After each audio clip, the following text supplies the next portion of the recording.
J'ai regardé tout à l'heure le discours de Michel Barnier et j'ai été très surpris parce que immédiatement avant même le discours, il y a eu une minute de silence pour Philippines. Et ce n'était pas arrivé depuis Naël.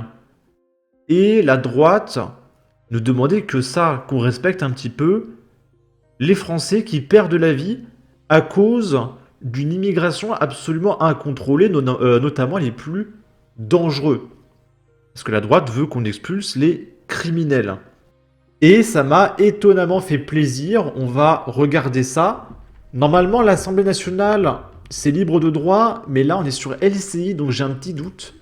Donc on va quand même mettre un petit filtre.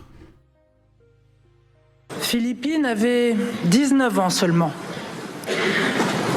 Le 21 septembre, son corps sans vie a été découvert. Le viol et le meurtre atroce dont elle a été victime nous ont tous saisis d'effroi.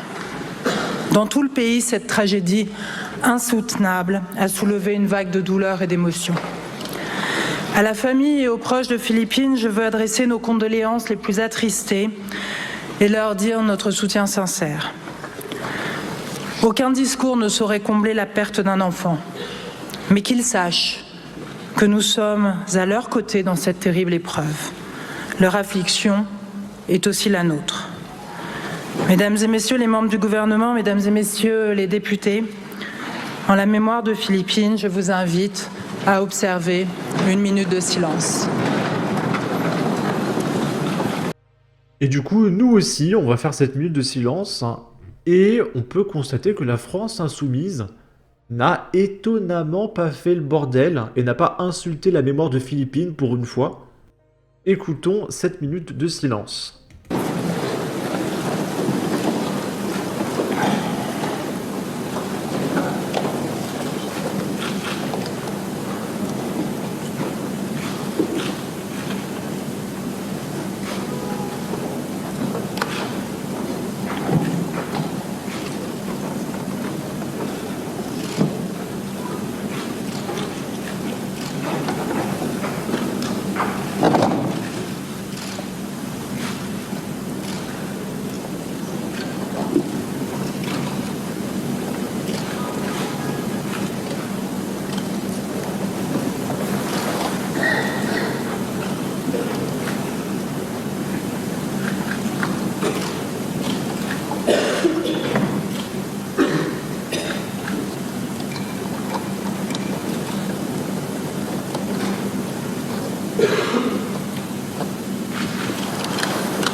Je vous remercie. Ok, bon du coup c'est un signal assez fort qui a été envoyé et je trouve ça on ne peut plus positif. Pendant ce temps, on a des nouvelles de la mort de Kylian, 17 ans, qui s'est fait planter dans une boîte de nuit récemment. Et du coup, son tueur s'appelle Nasser Bekkadour et c'est un migrant algérien. Il est en garde à vue et il venait de voir son visa être renouvelé. Et il y a un deuxième suspect qui est sous OQTF, qui est placé en centre de rétention administrative. La personne qui a été interpellée dimanche matin sur les lieux a été entendue. Un certain nombre d'éléments nous mènent à penser qu'il est l'auteur des coups de couteau donnés, a expliqué le procureur de la République de Caen. Malgré la présence de sang sur ses vêtements, malgré le fait que l'individu ait été retrouvé avec l'arme qui a servi à commettre les faits, cette personne a d'abord nié les faits en bloc avant de finalement les reconnaître. Le suspect du meurtre est de nationalité algérienne et bénéficie d'un titre de séjour en France valable 10 ans, qui aurait été renouvelé il y a peu. Et bien par exemple là, on aimerait que ce cher, comment il s'appelle, Nasser Bekkadour, qui a un titre de séjour, soit expulsé. Parce que le mec, on l'a accueilli chez nous, jusque-là, il n'y a pas de problème. Mais il tue des gens. Du coup, on ne veut plus de lui. Voilà, tout simplement. C'est tout ce qu'on demande à droite.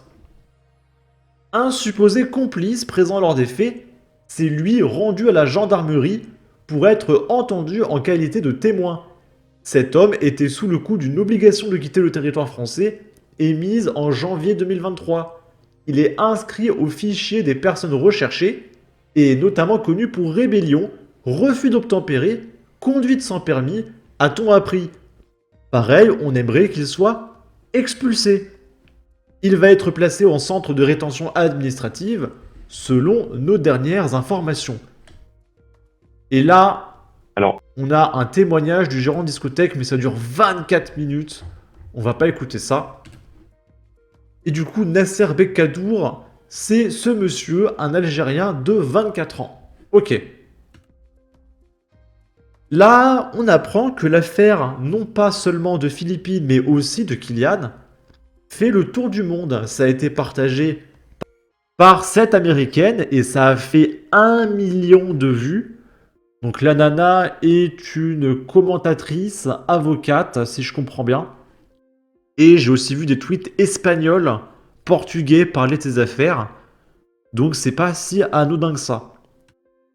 Là, il y avait Éric Zemmour qui disait « Ce sont toujours les mêmes qui meurent et les mêmes qui les tuent. Le deuil de Philippines n'est même pas terminé que nous apprenons le meurtre de Kylian, jeune Normand de 17 ans, planté à mort par un Algérien à la sortie d'une boîte de nuit. » Et on va finir sur ça.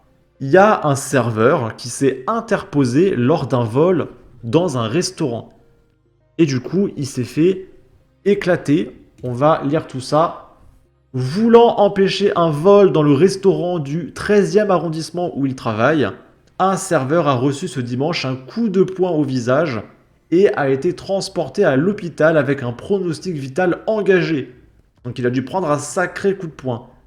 Ce lundi matin, l'agresseur est toujours en fuite.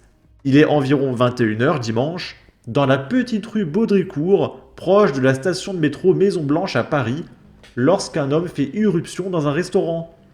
Selon une source policière, ce dernier tente de dérober leurs effets personnels à des clients avant qu'un serveur de l'établissement ne s'interpose. Le voleur aurait alors frappé celui-ci au visage avec son poing, le faisant s'effondrer à terre. La victime a été transportée à l'hôpital en urgence absolue avec un pronostic vital engagé.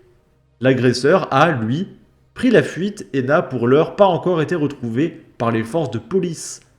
Après avoir infligé ce coup à sa victime, l'agresseur a pris la fuite en direction de l'avenue de Choisy avant d'être poursuivi par plusieurs clients du restaurant. Le suspect se serait alors délesté d'un sac contenant des vêtements qu'il venait de dérober dans l'établissement. Ok. En tout cas, n'hésitez pas à donner votre avis, votre opinion, à partager, liker, commenter, ça aidera au référencement de la vidéo sur YouTube. Abonnez-vous, suivez-moi sur Twitter, prenez soin de vous, salut!